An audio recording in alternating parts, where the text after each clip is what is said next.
संत मत्ती का अध्याय 17। प्रभु ईसा का रूपांतरण। 6 दिन बाद ईसा ने पेतरुस, याकूब और उसके भाई योहन को अपने साथ ले लिया और वह उन्हें एक ऊंचे पहाड़ पर एकांत पर ले चले। उनके सामने ही ईसा का रूपांतरण हो गया।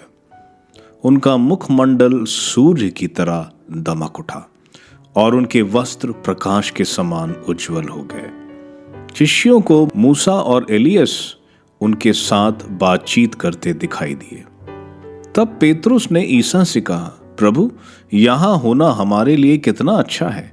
आप चाहें तो मैं यहाँ 3 तंबू खड़ा कर दूंगा, एक आपके लिए, एक मूसा और एक एलियस के लिए। वह बोल ही रहा था कि उन पर एक चमकीला बादल छा गया और उस बादल में से यह वाणी सुनाई पड़ी, यह मेरा प्रिय पुत्र है, मैं इस पर अत्यंत प्रसन्न हूं, इसकी सुनो।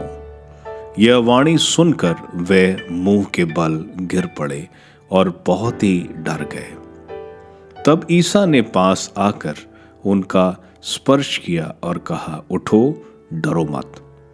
उन्होंने आंखें ऊपर उठाई तो उन्हें ईसा के सिवा और कोई नहीं दिखाई पड़ा। एलियस की समस्या। ईसा ने पहाड़ से उतरते समय उन्हें यह आदेश दिया, जब तक मानव पुत्र मृतकों में से ना जी उठे, तब तक तुम लोग किसी से भी इस दर्शन की चर्चा नहीं करोगे। इस पर उनके शिष्यों ने उनसे पूछा, शास्त्री यह क्यों कहते हैं कि पहले एलियस को आना है? ईसा ने उत्तर दिया, एलियस अवश्य सब कुछ ठीक करने आएगा, परंतु मैं तुम लोगों से कहता हूं, एलियस आ चुका है। उन्होंने उसे नहीं पहचाना और उसके साथ मनमाना व्यवहार किया। उसी तरह मानव पुत्र भी उनके हाथों दुख उठाएगा। तब वे समझ गए कि ईसा योहन बपतिस्ता के विषय में कह रहे हैं। अबदूतग्रस्त लड़का। जब वे जनसमूह के पास पहुंचे तो एक मनुष्य आया और ईसा के सामने घुटने टेक कर बोला, प्रभु, मेरे बेटे पर दया कीजिए। उसे मिर्गी का दौरा पड़ा करता है। उसकी हालत बहुत खराब है और वह अक्सर आग या पानी में गिर जाता है। मैं उसे आपके शिष्यों के पास लाया, परंतु वे उसे चंगा नहीं कर सके। ईसा ने कहा, अविश्वासी और दुष्ट पीढ़ी, मैं कब तक तुम्हारे साथ रहूं? कब तक तुम्हें सहता रहूं? उस लड़के को यहां ले आओ।